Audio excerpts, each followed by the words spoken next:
Good morning. It, it's a lovely opportunity to come along and to be part of what appears to be just a fantastic conference.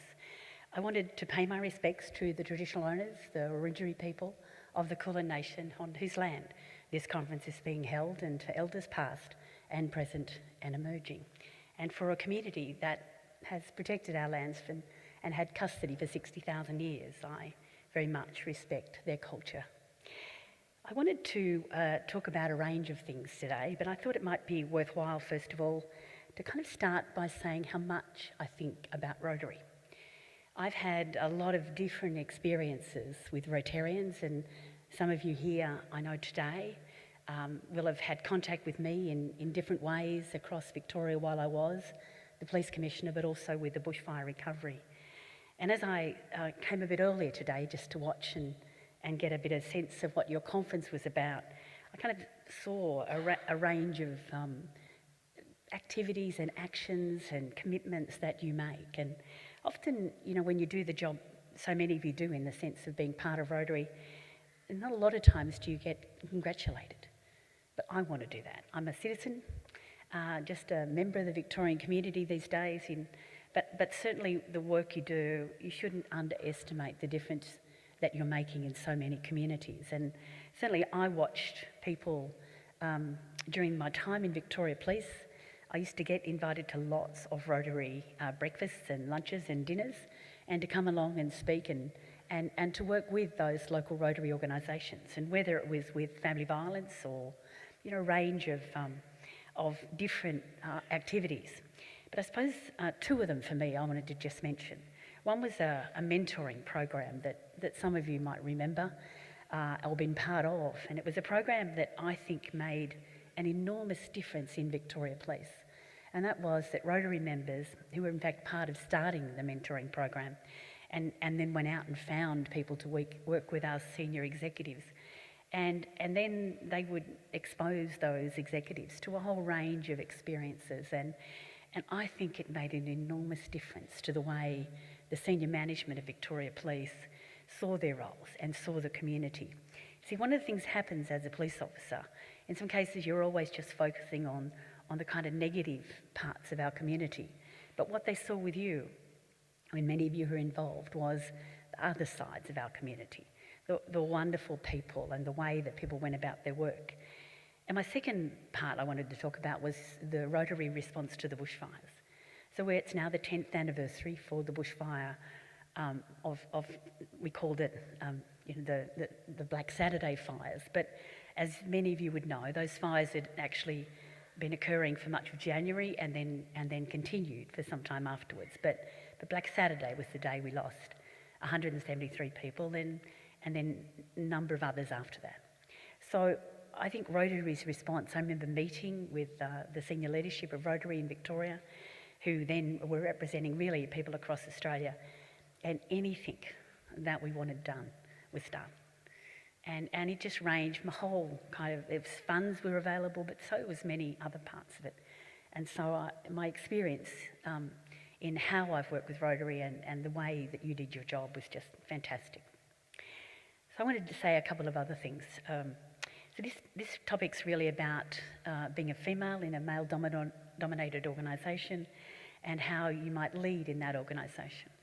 I think I've learned a fair bit about leadership, and for a kind of a quick trip about my history, I did join the New South Wales Police in 1972. I know you think I look really young, but I was only 10 at the time, so you know. But it's a long time ago.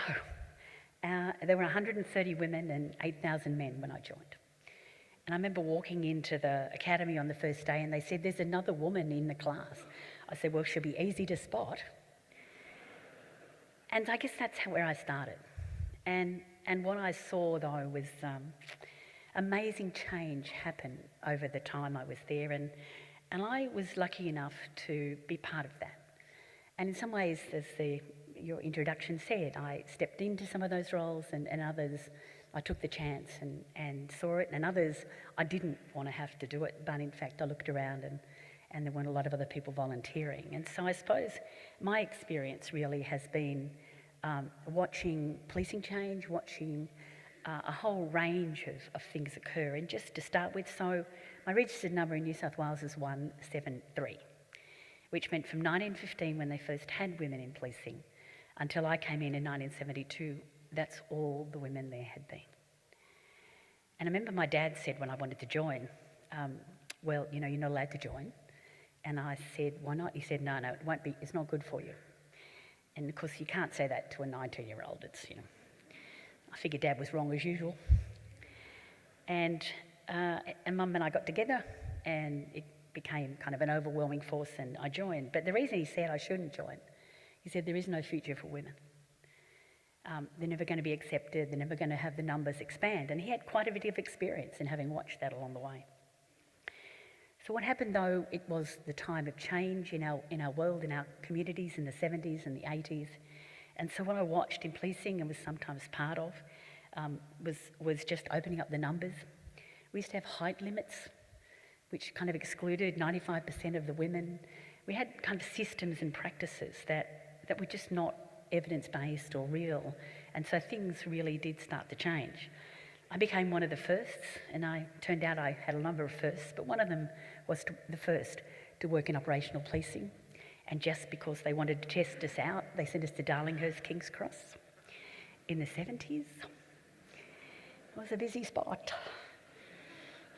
But, you know, we didn't get assaulted or attacked or anything else, and I think we brought a change to that station and a change to the way that many people were treated. And so operations opened up for women to work in. And there were other areas that women wanted to work in, become detectives. And some of them had kind of done that work in taking sexual assault statements, but they hadn't really been able to expand into it. And then I watched areas like the mounted branch. And a number of the women great horsewomen, wanted to join the mounted branch. And they said, no, you couldn't have women in the mounted branch. I said, why is that? And they said, well, you know, the horses, they're big. I said, yes. I said, yes, they are. And I said, have you noticed the 15-year-olds, girls who ride, or the strappers who look after all our horses? And eventually it changed. And now across Australia, 80% of the people who work in the mounted branch are women.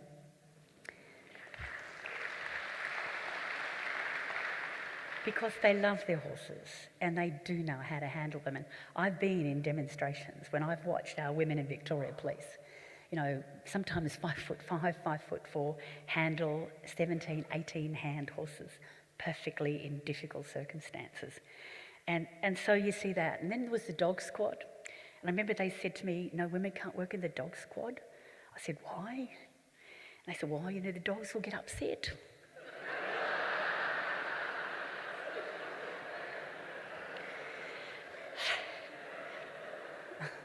So why will the dogs get upset?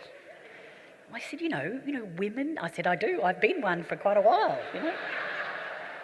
They said, well, every month. And I went, oh, right, you know. And they said, you know, they've got to have stable households as well. So anyway, you can imagine we kind of, you know, particular point in time, one of the senior people in charge of the dog squad had a divorce. And I said to him, oh, well, it's not a stable household. Give me the dog back. So the world kind of changed. And so we moved. And I guess there was also women in leadership. And for me, I was lucky enough. It took a long time. I became a sergeant on seniority. And then eventually I became a chief inspector and then an assistant commissioner. And I learned how to manage people. And I learned... my first role, I guess, in doing that was as a pretty young woman. I was a superintendent, the first woman to become a superintendent, and I was managing 300 people, mostly blokes. But the lesson I learned about that, and I know many of you know it already, is you have to treat people respectfully and decently. And I remember the first interview I had, one of my senior people came in, and he's big, built like a bullet, bald head, ex-Vietnam vet, and he ran the Officer Survival Weapons Training area. And he came in the room, and I said to him, "So, hello, Tom. I've seen you before. I'm really looking forward to working with you." And he said, "Well, I'm not looking forward to working with you." And And I said, you know what, Tom, I got the job. And you and I are going to have to figure this out. I said, there's really two options, isn't there? He said, what's that? I said, well, if you want to go, happy to help you figure out where to go.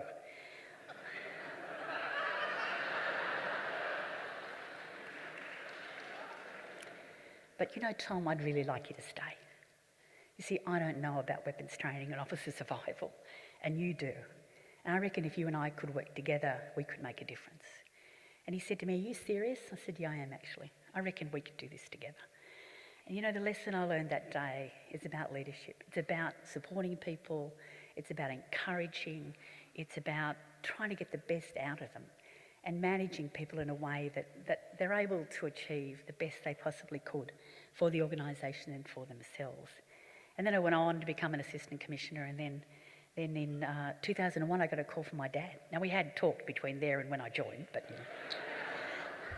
And Dad said, Christine, I've got a job for you. I said, what's the job? He said, they've advertised the Victorian Police Commissioner's job. I said, Dad, don't be silly. He said, I want you to apply. I said, no, they're never going to give it to me. I said, you know, the Victorians hate New South Wales. We're never going to get it, you know. And he said, well, that's okay, they might. And I said, and they haven't appointed an outsider since 1956, and he was a Major General. And he said, well, yeah, but it might be ready for change. And I said, and I'm a woman, and they're never going to appoint a woman. He said, well, they won't unless you apply, so get on with it. So I did. And people say, how'd you get the job? I applied. That's all. I didn't even know anybody in Victoria, actually. And so I wasn't headhunted or anything else, but I went through the process and eventually got the job. And so I guess what I've seen in policing is to come from a place where only particular kinds of people could be leaders, and then to see that you can open up an organisation. And of course, coming into Victoria Police, I continued that. And I suppose what I've seen and watched over that time is enormous change. And I've seen many, many people step up to become leaders. And so many of you already are. And I guess there's a couple of lessons that I've kind of seen that might help along the way. So I remember giving a speech. So one is about men. And I've been extraordinarily lucky in having a wonderful husband who's incredibly supportive, a dad who, once he kind of figured out, you know, that I was going to join, never stepped back from supporting me, and still does. He's now 93, and there's a Royal Commission, you might have noticed, coming along. And so he was watching the commission the other day and rang me up to tell me his view. I said, thanks, Dad. But while I was in the police, of course, he used to send me emails saying, you know, Christine, you've stuffed that up. And I said, I should never have taught you the internet, you know. And so fathers, you know, I often think about it's up to many of the men to help women. And whether it's their daughters who they love and cherish, or their wives, or their sisters, or their nieces, or their nephews. There's a piece in this that I've watched about men supporting women.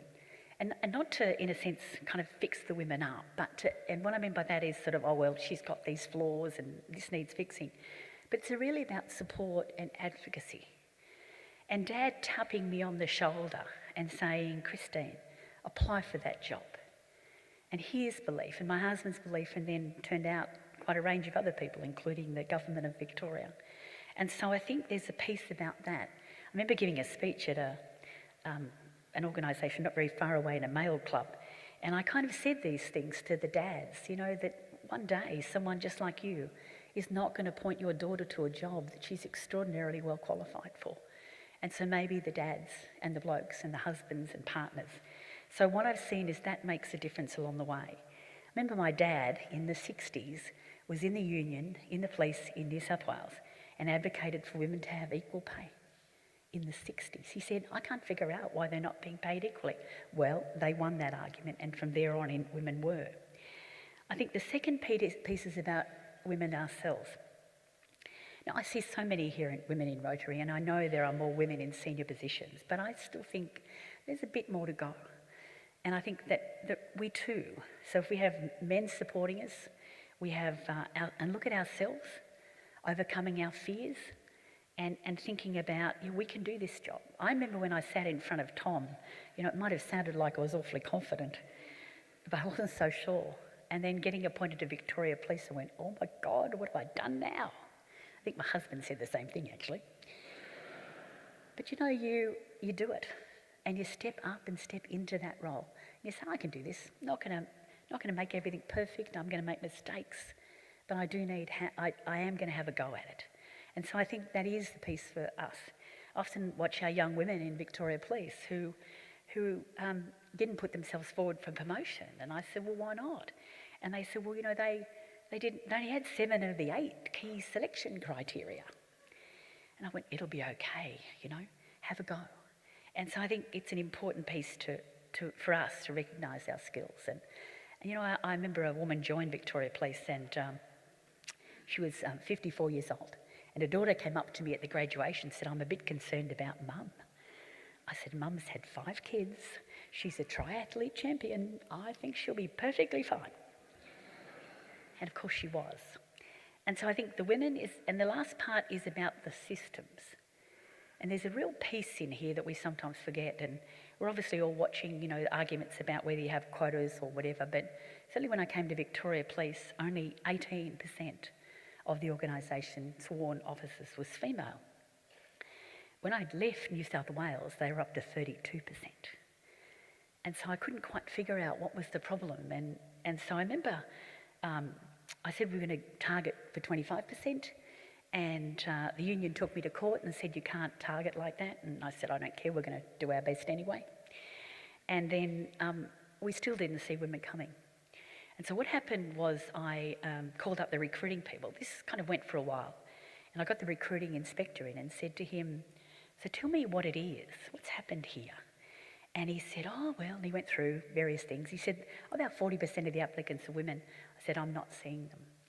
And eventually he said, oh, it could be the wall. I said, what wall? And he said, the 7-foot wall. I said, what happens at the wall? He said, the women kind of run at it. And he started to laugh. And I said, what do you mean? He said, they run at it, they hit the wall, they fall over, and they don't get over the wall. I said, oh, right. I said, what happens? He said, well, they go back, have another try. I said, but you can teach people to get over the wall. He said, oh, yeah, but we don't. And I said, okay. So I said, then what happens after that? He said, they go away and they never come back. I said, you mean they pass all the other requirements but not that? He said, yeah. And I said, well, I've got the answer. He said, what do you mean? I said, we're not having the wall anymore.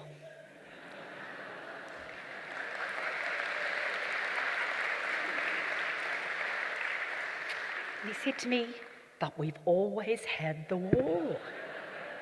I said, I know, but we're not having it anymore. He said, Chief Commissioner will be in trouble. I said, I am the Chief Commissioner, and no, we won't. So then I called up the academy. I said to the Assistant Commissioner, can you get rid of that wall today? He said, oh, Christine, we've always had the wall. I said, well, we're not having it anymore.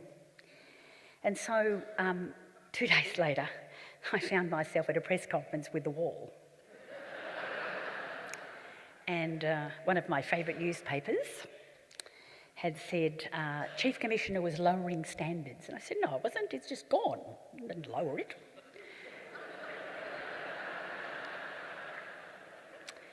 So the wall went, and not only women, but quite a range of people who had wanted to be police officers could never get over that and couldn't make it. And so sometimes you have to look at the system that stops someone. And I watched that in Victoria Police. So having a goal and saying we need to have this many, they're all about that. I kind of guess I've been around long enough now that I think quotas are pretty important. But I think what Rotary can do, and I know you want to do this, you have the most wonderful goals and values, and I watch the kind of things that you do. And to encourage people of diverse backgrounds to be part of with you, young and old. And I know you do it, and I guess really I'm just trying to point out a few ways you can do it. So you have a culture of inclusion. You don't care who you help anybody. And it seems to me that the men supporting, women recognising and perhaps overcoming your systems might make an enormous difference to you. We can all be leaders. Sometimes you've got to step up and you'll look behind you and there'll be no one there. And I've done that. But you know you're right. And you know you've done something that was the right thing to do. And so many of us can be leaders. And sometimes in our heads, it says, no, it can't be me. Because mum and dad told me I'm useless. And my mum told me lots of things. Mum died a little while ago. But one of the things, my mum was greatly supportive of me. She, said to me, Christine, look, have a go. You can have a go. And she said, and all else fails, you can always come home. I said, thanks, Mum, I'm 58, But, and I used to think to myself, well, what would be the worst thing they can do to me? And I thought, well, they could shoot me, and that'd be the police, but, But, they never did that either. And so, yes, you'll make mistakes and you need to fess up when you do. But so many of you have got so much talent that our communities need. And I hope so many more of you will step up and use that talent as well. Thanks very much.